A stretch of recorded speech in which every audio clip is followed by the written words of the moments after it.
It's almost unanimously known that Connor McDavid is the best hockey player in the world, and nobody's really even close to him. However, the other day I saw a tweet that asked who the second best player in the world was. And in the comments, there was a lot of talk about Nathan MacKinnon. Some good and some bad. So today I wanted to go over why Nathan MacKinnon is the second best player in the world, and it might be a bigger gap than you think. When others talked about players who were better than MacKinnon, they often used the examples of guys like Leon Draisaitl, Auston Matthews, Kirill Kaprizov, and Jack Hughes. So we're going to compare some stats from this season to show just how far ahead MacKinnon really is. We'll start by comparing him to one of this season's breakout superstars, Jack Hughes. Hughes has played 64 games this year, while MacKinnon has played just 56. Yet MacKinnon still put up better numbers. Hughes has 37 goals and 44 assists, while MacKinnon had 29 goals and 56 assists. Hughes has 57 even strength points, while MacKinnon has 59. Hughes has put up 283 shots on goal, while Max put up a solid 292. Hughes is averaging 1.266 points per game, and MacKinnon's averaging 1.518. MacKinnon leads Hughes in every single one of those stat categories, even though he's played 8 less games. To add on to that, Hughes is significantly undersized compared to MacKinnon and doesn't bring the physical presence that Nate does. MacKinnon is a workhorse to play against, not only offensively, but also defensively. I think that Hughes has the potential to catch MacKinnon one day, as he's still just 21 years old. But for now, Hughes doesn't even really come close to MacKinnon. The second player that I'll compare him to is a guy that I think might actually possibly be the closest to Nate, and that's the Minnesota Wild star winger, Kirill Kaprizov. Similar to Hughes, Kaprizov isn't beating MacKinnon in any stat race right now, as MacKinnon has 11 more points through 9 less games and is averaging over 0.3 more points per game than Kaprizov, has 42 more shots on net, and 16 more even strength points. However, I do think that Kaprizov gives Mac a run for his money. Kirill has over 20% of the Wild's goals this season when he's in the lineup, which is just absolutely absurd, and there's no doubt that he's the only reason the Wild are in a playoff spot right now. Without him, Minnesota would probably be stuck down in the middle of the division. However, again, like Hughes, Kaprizov just doesn't bring the physical presence that Mac does. He's arguably more skilled offensively than Nate, but doesn't defend opponents to the level of Nate Dogg. The next player, one of the most popular picks for the second best player, and that is Auston Matthews. Even in a down year, Matthews is arguably the best goal scorer in the league, as he's still the 2-time reigning Rocket Richard winner.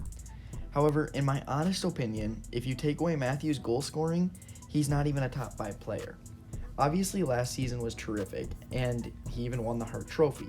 However, this season, when he's struggling to pot goals in the back of the net, he really isn't even close to the same level as MacKinnon.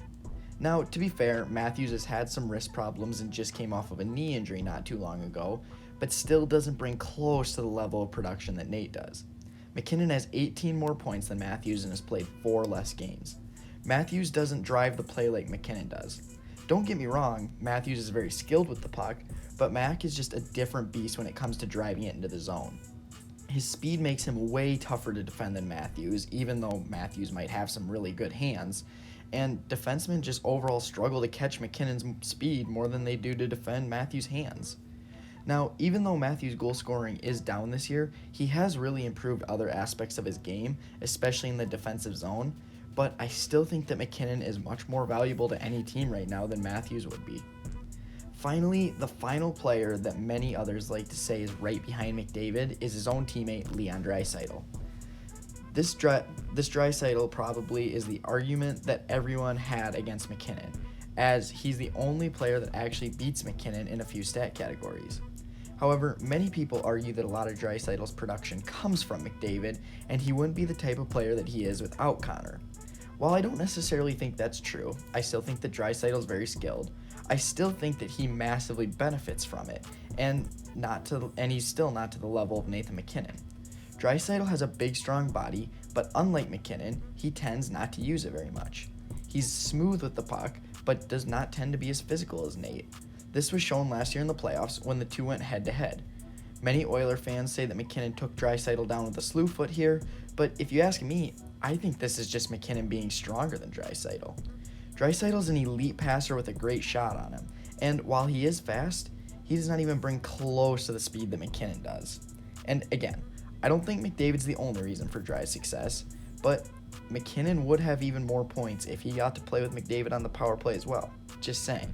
And Draisaitl is a pretty power play heavy guy.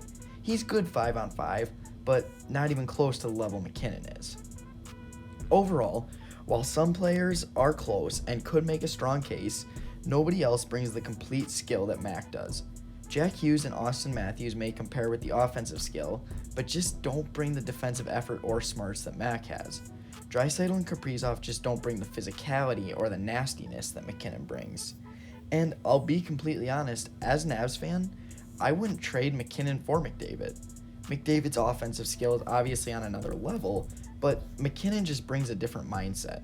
He gives it everything every time he's out there, and I think that he's right with McDavid on the defensive end. McDavid's a better player, don't get me wrong, but what MacKinnon brings to the locker room is just different. And I think that McDavid is the only player in the NHL that's better than MacKinnon right now. And while some players come close, I think MacKinnon straight up owns the second best player title right now. But with that being said, tell me what you think. Do you think that some of these other guys are better? I think that honestly, any of them, Kaprizov makes the best case as he's probably playing with the least amount of talent. But with that being said, I'd like to say thanks for watching, and I'll catch you later.